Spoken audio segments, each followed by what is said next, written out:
C'est bon, vous m'entendez? C'est bon comme ça? D'accord.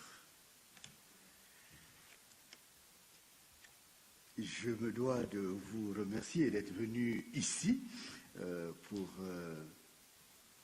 parler ensemble, qu'on communique ensemble sur le livre qui est aussi notre livre. Parce que je crois que la particularité d'un livre, et particulièrement celui-là, c'est que quand on le lit, on devient aussi un nom dans la famille de l'auteur ou des auteurs. Et certainement, si vous êtes là, c'est parce que vous l'avez lu ou vous allez le lire. Et je suis persuadé que vous deviendrez aussi ceux qui feront lire ce livre. Parce que c'est un livre qui ne s'arrête pas seulement au récit foi, mais c'est un livre de partage. Comme on dit en anglais, sharing book. Hein, je ne sais pas si ça se dit, mais c'est vraiment un espace de partage qui est ce livre. Merci à vous d'être venus. Merci, je dirais, aux Nations Unies, puisque vous êtes dans cette enceinte des Nations Unies qui nous permet de pouvoir parler d'un sujet qui est un sujet prima facie, qui est un sujet polémique. Mais je dois dire que grâce à la présence de mon co-auteur, Gilles Gilbert, est devenu un sujet de partage, un sujet d'humanité. Parce que quand on parle de l'esclavage, quand on parle de l'Afrique, quand on parle de tout cela, on entre facilement dans l'accusation réciproque. Mais je crois qu'il y avait nécessité de pouvoir avoir un regard distant, sans que ce soit un regard froid, un regard distant, pour dire que l'humanité, à la fois, a fait un mauvais pas, mais dans le même temps que l'humanité a aussi les chances de se rattraper pour ne plus recommencer des actes pareils. Merci à l'administrateur, au président de Village Suisse, qui nous a permis de venir, de pouvoir vous parler, de pouvoir échanger avec vous. C'est un privilège pour moi d'être là. J'aime beaucoup Genève, on n'est pas loin finalement. La France est où je suis installé, et puis je dirais Genève, puisque en peu de temps on y est, mais être dans vos enceintes, dans vos lieux sacrés, il faut qu'il y ait une main qui puisse vous y amener. Et donc, Village Suisse nous a permis de venir jusque-là. Merci à vous. Merci à vous, et j'aurais pu commencer par vous, Excellence. Vous êtes l'âme des nations, au fond, parce que c'est vous qui nous parlez des peuples. C'est vous qui venez aussi ici, en faisant bien votre travail. Peut-être, nous, on vous donne uniquement de la matière, à travers un livre comme celui-là, et c'est vous, au fond, qui pouvez tirer votre matière de là et aller parler à ceux qui prennent des décisions dans le monde. Là où nous ne savons pas parler, vous êtes nos véritables interprètes. Merci infiniment.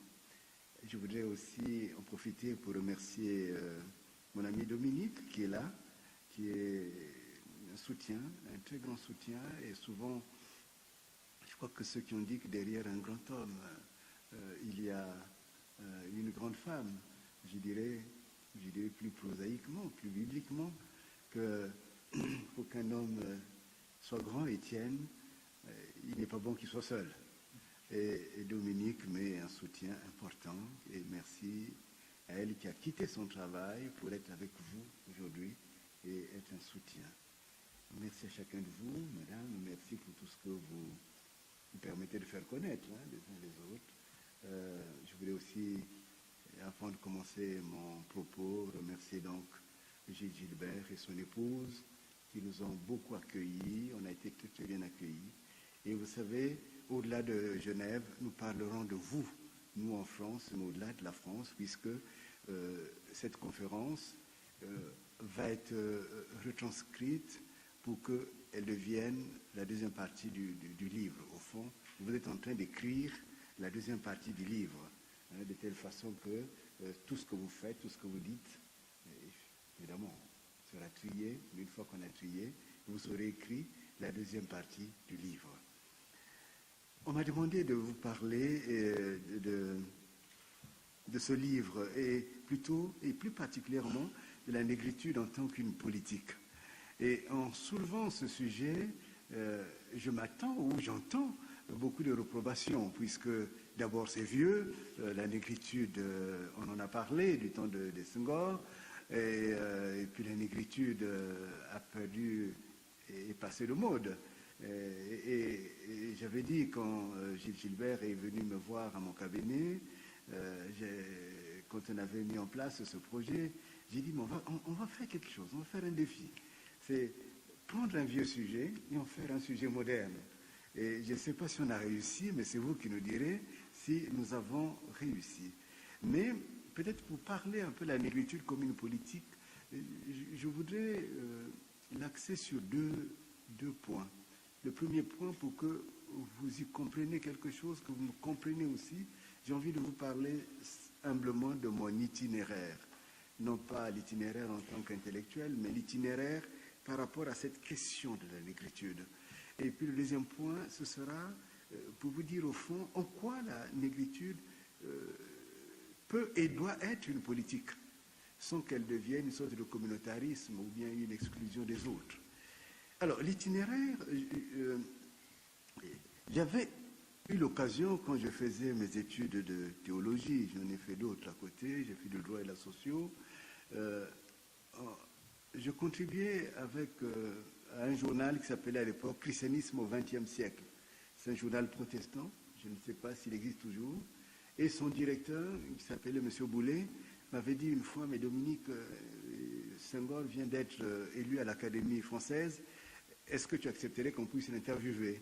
J'ai dit, bien sûr, avec plaisir. Donc nous sommes allés l'interviewer. Et vous savez, quand on prépare des interviews des grandes personnalités comme ça, on prépare des questions préalables. Donc chacun avait donné des questions. Et moi, il y a une question qui me tenait vraiment à cœur. Et je crois qu'aujourd'hui, on est un peu au cœur de cette question. La question, c'était de dire, quand on regarde le peuple africain, sa plus grande tragédie a été de vivre ce qu'on appelle la déportation. C'est historique. Et au-delà de l'histoire, c'est une grande tragédie africaine et au fond qui est devenue aussi une tragédie humaine, planétaire. C'est cela que nous disons tous les deux au début. Et Jean, je lui disais, mais ce peuple africain qui est maintenant disséminé, est-ce qu'un jour, il faudrait qu'il revienne en Afrique pour constituer la grande et belle Afrique, la grande et puissante Afrique? Et je me rappelle, je ne sais pas si vous aviez l'occasion d'approcher le président Léopold Sédar Senghor. C'est un homme très, parfois qui garde un silence qui vous trouble un peu. Vous dites, est-ce qu'il a bien entendu? Est-ce qu'il va répondre? Est-ce qu'il ne va pas dire c'est quoi cette question-là? On tremble un peu. Et il m'a dit, mais Dominique, vous savez, il y aura un retour, mais ce retour est symbolique. D'accord, bon, c'est encore des politiques. C'est quoi un retour symbolique? Il dit, mais je vais vous dire.